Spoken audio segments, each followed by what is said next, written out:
Friends, welcome to a new video. आपका स्वागत है ऑलसी 36 में। तो आज हम बताएंगे एक दिन में आप क्या क्या पढ़ लें जो आपकी 75% मतलब 70 या 80 नंबर आपके आ जाएं हिंदी में और क्लास 12th में। वीडियो ये आपके लिए है और क्या क्या पढ़ना है और वो भी मैं इस वीडियो में आपको पढ़ा दूंगा। जो आपके मिनिमम मार्क्स से कम गधा से गधा बच्चा होगा उसके भी 70 नंबर तो मिनिमम आ ही जाएंगे। ठीक है, तो चलिए वीडियो को लास्ट तक जरूर देखें। आज आखिरी दिन है और आपका 24 फरवरी में पेपर है। तो चलिए स्टार्ट करते हैं। ठीक है, चलिए। तो क्या क्या पढ़ना। तो सबसे पहले जिसके पास बुक नहीं है वो अपनी बुक में देखिए। सबसे पहले आपको पढ़ना है, देखिए, वासुदेव सरल अग्रवाल का जीवन परिचय पढ़ लेना, कन्हैयालाल का पढ़ लेना, डॉक्टर हजारी प्रसाद द्विवेदी का पढ़ लेना। ठीक है, और इनके आपको याद क्या करना है। जो ये राष्ट्र का स्वरूप इनने लिखा है, नावा नर्सिंग होम कन्हैयालाल मिश्र ने लिखा है, अशोक के फूल इनने लिखे हैं। ठीक है, ये आपको सबको याद रखना दीजिए। अब प्रोविजी सुंदर रेड्डी में लिखा है आपका भाषा और आधुनिकता, और हरिशंकर प्रसाद ने निंदा रस। ये चीज़ें आपको याद रखनी है। ठीक है, जो आपको इम्पोर्टेंट है, जो आपको याद रखनी है। ठीक, और आपको क्या याद रखना है यहाँ पर, और आपको ये याद रखना है जो यहाँ पर दिखाई दे रहा है, ये डॉक्टर अब्दुल कलाम की क्या है, हम और हमारे आदर्श। ये चीज़ आपको याद रखनी है। ठीक, क्योंकि ये आपका पूछा जाता है 10 नंबर में। ये आपको बिल्कुल याद रखना है, ये आपका 2 नंबर एकदम क्लियर कर देगा। ठीक है, ये अगर आपको याद है। तो अयोध्या सिंह उपाध्याय ने हरिओं ने क्या लिखा था, अयोध्या सिंह उपाध्याय ने पवन दूत का लिखी थी। मैथिली शरण गुप्त ने केकई का अनुताप और गीत लिखा था, और जयशंकर प्रसाद ने गीता और श्रद्धामनु लिखी थी, और सुमित्रा नंदन पंत ने नौका बिहार। ठीक है, ये चीज़ें लिखी थी। महादेवी वर्मा ने गीत लिखा था, ये तो आपको बहुत दिनों से याद है। ठीक है, तो ये चीज़ें कुछ इंपॉर्टेंट थी। सच्चिदानंद हरिदयानंद ने वाक्यान ने क्या लिखा था, सच्चिदानंद हरिदयानंद वाक्यान ने आपने लिखा था यहाँ पर, मैंने आहुति बनकर देखा। ये चीज़ें आपको याद रखनी है। ठीक है, रामधारी सिंह दिनकर ने पुरातत्व उद्गर्षी, ये चीज़ें लिखी थी। ठीक है, इस टाइप से। चलिए आगे मैं आपको वो बता रहा हूँ जो मेन चीज़ें जो आपको पढ़नी है। आप इसमें से चाहे तो ये आप पढ़ लेना पंचलाइट, जो कि आपकी फानेश्वर नाथ रेणु ने लिखी है, या तो आप लाठी पढ़ लेना जो कि आपकी शिवानी ने लिखी है। ठीक है, और जिनके में ये जिनको याद हो उनमें मतलब इन तीनों में से जो आप चाहे जौन सी पढ़ लेना, या आपको बहादुर कहानी याद हो तो बहादुर कहानी पढ़ लेना। ठीक है, तो मैं आपको कौन कौन सी कराऊंगा जो कि आपको मतलब क्लियर करा दूंगा। जो इनमें से तो एक पूछनी है। ठीक है, आपको या तो ये बहादुर पूछ लेगा या लाठी पूछ लेगा। ठीक है, ये हो गया। और एक मुख्य चीज़ और, इनमें से आप चाहे इनमें से आपको जिसका भी एक आपको चलचित्र याद कर लेना है। मैं आपको श्रवण कुमार का बता दूंगा, श्रवण कुमार का आप याद कर लेना। ठीक है, इनमें से आप चाहे जिसका भी श्रवण मतलब चलचित्र याद कर लेना। 2 मिनट का चीज़ है, आपको लिखनी है। ठीक है, इसको लिख लेना बहुत आसान तरीका से। ठीक है, तो चलिए सबसे पहले हम यहाँ पर पढ़ लेते हैं पंचलाइट का सारांश। तो पंचलाइट का आपसे सारांश पूछ सकता है। ठीक है, ये आपसे पंचलाइट की कहानी अपने शब्दों में पूछ सकता है। तो उसमें आपने पढ़ा है कि पंचलाइट में एक किल्ली नाम की लड़की है और लड़का है, उसका मतलब प्रेम कहानी के टाइप में ये बनी हुई है। तो आपने पढ़ी होगी, और नहीं पढ़ी तो आप केवल रिवीजन, इसमें रिवीजन टाइप का कर लेना आप। तो चलिए वीडियो स्टार्ट करते हैं। सबसे पहले क्या है यहाँ पर, चलिए।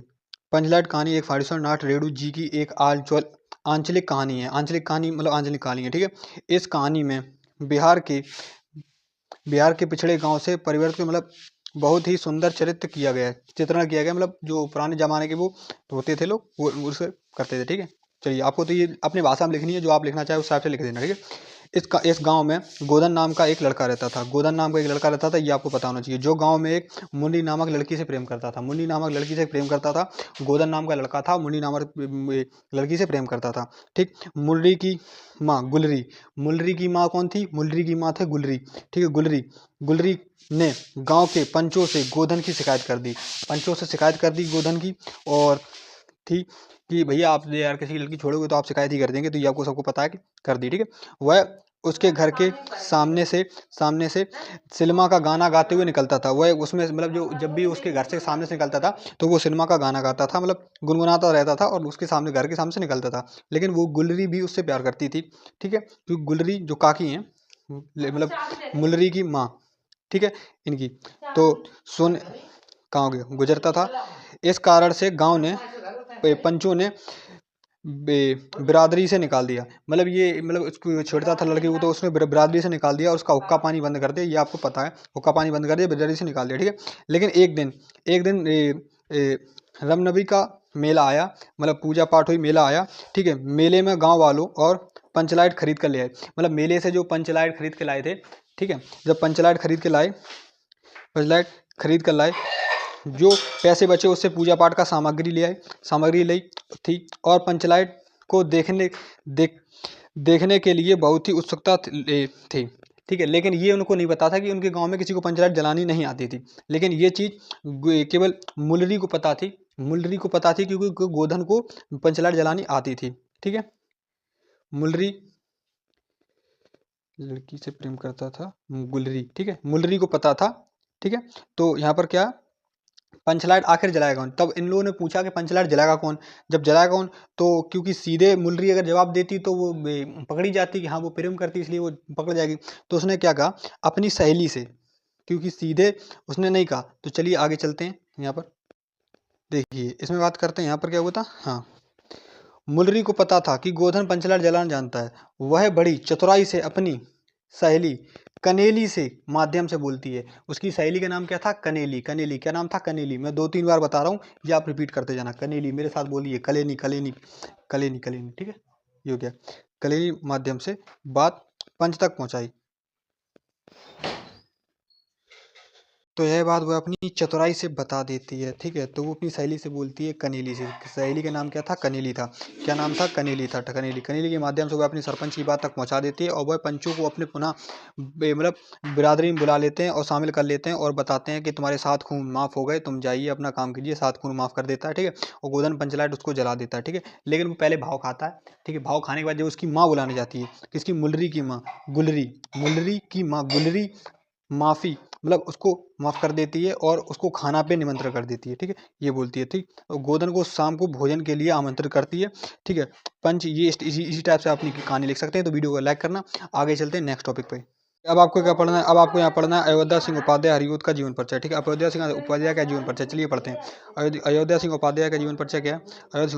अयोध्या सिंह उपाध्याय हरियूद का जन्म सन 1965 में आजमगढ़ जिले के निजामाबाद ग्राम में हुआ था। एक ब्राह्मण परिवार में हुआ था, ठीक है। इनके पिता का नाम भोलानाथ तथा माता का नाम रुक्मणी देवी था। इनके प्रारंभिक शिक्षा और भाई की, ठीक है, भाई की कहाँ तक हुआ, परिवार में हुआ था कि इनका नाम भोला था, रुक्मणी देवी, और ठीक है था।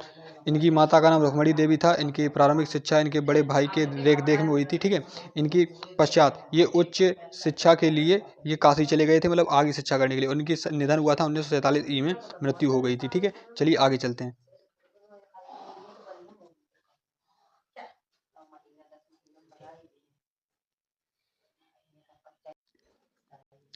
ठीक है। तो अब क्या है यहाँ पर, साहित्यिक परिचय। साहित्यिक परिचय में आप क्या लिखेंगे, ऐसे टाइप से लिखेंगे। देखिए यहाँ पर अयोध्या सिंह उपाध्याय हरियूद हिंदी के सर्वभव्य कवि थे, ठीक है। आधुनिक हिंदी के खड़ी बोली प्रथम महाकवि के रूप में जाने जाते थे। इनका कविताओं में भाषा की विवाद दिखाई देती थी, मतलब भाषा की विविध दिखाई देती थी। हिंदी इन्होंने हिंदी छंद में भी निम्न प्रकार की मतलब उद्धृति में की थी, ठीक है। छंद इस टाइप से आप बना के लिख सकते हैं। छंद इन्होंने बहुत किए थे और भी चीज़ें इन्होंने की थी, ठीक है। अब यहाँ पर क्या है, हाँ, उद्यमी में इनका किया था, हाँ, ये हो गया।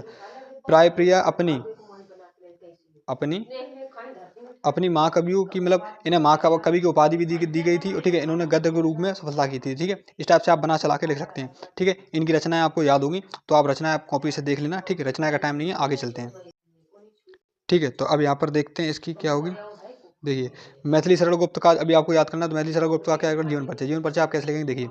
राष्ट्र मैथिली शरण गुप्त का जन्म सन 1886 में हुआ था, ठीक है। इनका जिला क्या था, झांसी था, ठीक है। झांसी में चिरे गांव में इनका जन्म हुआ था, ठीक है। इनके पिता का नाम था रामचरण गुप्त, ठीक है। इनका निधन हुआ था 1964 में। बस ज़्यादा इसका नहीं, बड़ा चढ़ा के अगर आपने पढ़ा तो अपनी कॉपी में पढ़ लेना। मैं आपको केवल रिपीट करा दे रहा हूँ, जन्म स्थान, ये चीज़ें, ठीक है। तो चलिए आगे देखते हैं।